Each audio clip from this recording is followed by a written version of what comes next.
Time now to take a look at what's making headlines in the international papers. Diptyque Laurent is back with us in studio. Diptyque, you're going to start with the political crisis in the Maldives, state of emergency. That's right, trouble in paradise. You might say that political crisis, of course, started out with the Supreme Court ruling that would free all political prisoners. And then President Abdullah Yameen moved to shut down the parliament. He arrested a key judge and key political figures and declared a state of emergency. Now, what's interesting in the press today, though, is it's sort of being played out as a geopolitical war between India and China. Now, the opposition in the Maldives has called on China to militarily intervene in the Maldives. They say that President Abdullah Yameen may be acting under the influence of China, so it's time for India to sort of intervene.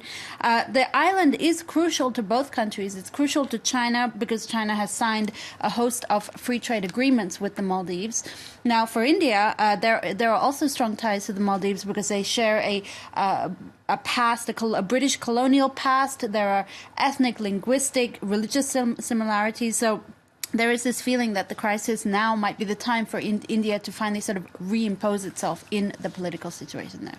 Indeed, I believe a lot of opinion pieces coming from newspapers in both China and India. Well, Mohammed Nasheed, who is a former president of the Maldives and a key figure of the opposition there right now, he's penned a piece in the Indian Express urging India to act soon and act firmly. That's what he says. He says, unless India intervenes to uphold that Supreme Court ruling that many have hailed as being extremely democratic, well, he fears that the Maldives, island by island, will be sold off to the Chinese.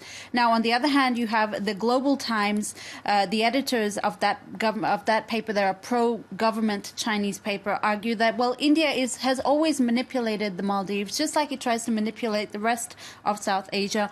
Now India is furious because the Maldives is turning towards China. The paper says, well, New Delhi should be staying out of this because this is a question of national sovereignty.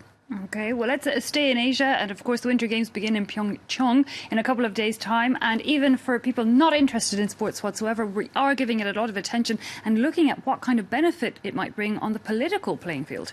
Well, the general feeling, Eve, is that it will be temporary benefits. The Games will be certainly a few weeks of peace between North and South Korea, particularly since North Korea is competing in the Games. What's interesting is the Guardian notes that huge underground evacuation centers have actually been built underneath the site of the Games to protect people, to protect athletes and teams should there ever be an attack. Now, the Christian Science Monitor explains that young South Koreans may not necessarily be interested in a united Korea for the future, especially seeing what happened in the 1990s when Germany reunited and West Germany had to absorb all the costs of its much poorer East Germany. Well, maybe Korea doesn't want the same situation. So perhaps these games are an indication of what kind of future may lie ahead for the Koreas, two separate Koreas coexisting peacefully. Okay, well, in any case, these Winter Games are shaping up to break records even before they begin. That's right, at least one record. It's going to be the coldest Winter Games on record, not necessarily the most snowy. I think you can go to Paris for that one, right? But it is going to be the coldest since 1994's Lillehammer Norwegian Games. That doesn't necessarily mean, as I said, there'll be more snow, but at a rehearsal on the weekend, temperatures went down to -14. It was so cold, people actually walked out.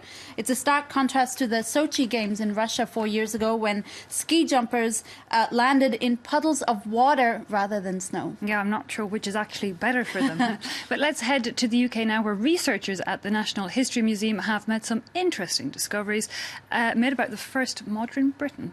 Well, they've actually used groundbreaking DNA technology to test the DNA of a skeleton found over a century ago. That's a skeleton of a man living around 10,000 years ago. They've called him the Cheddar Man, and they found that the oldest ancestor of the UK had, quote, dark to black skin and blue eyes.